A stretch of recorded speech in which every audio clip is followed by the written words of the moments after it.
ఇప్పుడు ఈ బాధలు ఎన్నాళ్ళు నాకని చెప్పి బాధపడుతూ బజారు వెళ్తూ ఉంటాడు. ఆ స్వామి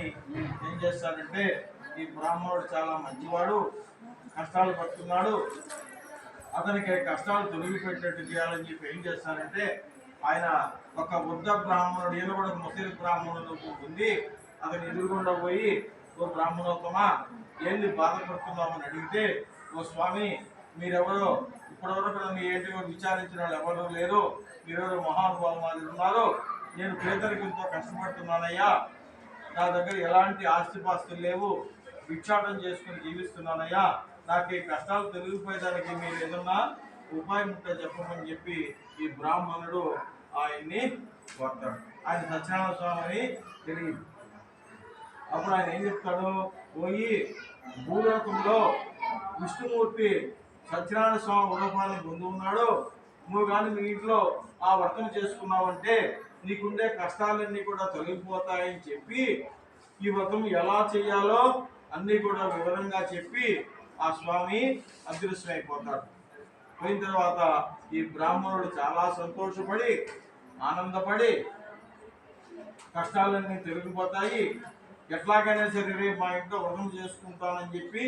మనసులో అనుకొని ఇంటికి వచ్చేసి ఆ రోజు రాత్రి అంతా నిద్ర పట్ల, ఎందుకని ఎప్పుడెప్పుడు తెల్లవారుతుందా, ఎప్పుడెప్పుడు వ్రతం చేద్దామా, ఎప్పుడెప్పుడు నా కష్టాలన్నీ తీరిపోతాయన్న ఒక ఆలోచనతో నిద్ర పట్టకుండానే నిద్ర పోకుండానే ఉదయాన్నే లేచి ఆ స్వామిని ప్రార్థించుకొని, ఓ స్వామి నేను ఈరోజు మా ఇంట్లో వ్రతం చేసుకుంటానయ్యా,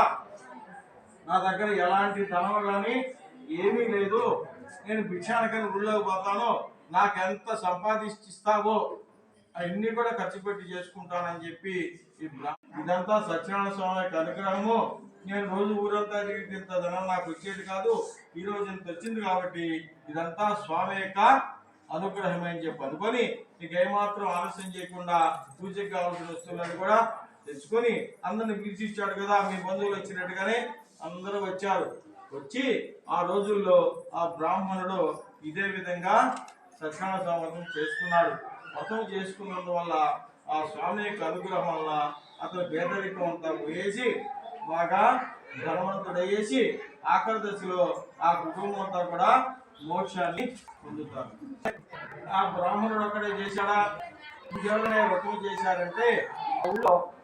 కట్టెల ముక్కని జీవించేవాడు ఒకడు ఉన్నాడు. ప్రతిరోజు కట్టెల ముక్క పెట్టుకొని గ్రామంలో అమ్ముకుంటూ ఆ వచ్చిన ధనంతో కుటుంబాన్ని పోషించుకుంటూ ఉండేవాడు ఉన్నాడు. ఒకరోజు